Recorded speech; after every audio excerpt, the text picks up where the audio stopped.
আপনাদেরকে সবসময় মনে রাখতে হবে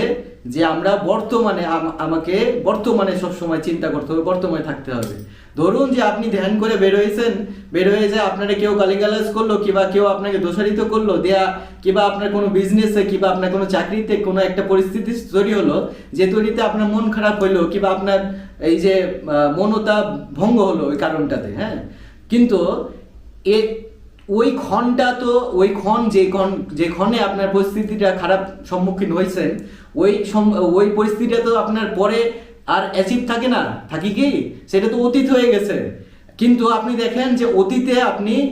অতীত চিন্তা করে বর্তমানটাকে আপনি চিন্তা করে থাকেন, তখনই হচ্ছে আপনি বিভিন্ন রকমের মৌনতা আপনার ভিতরে মৌনতাটা কিন্তু চলে যায়।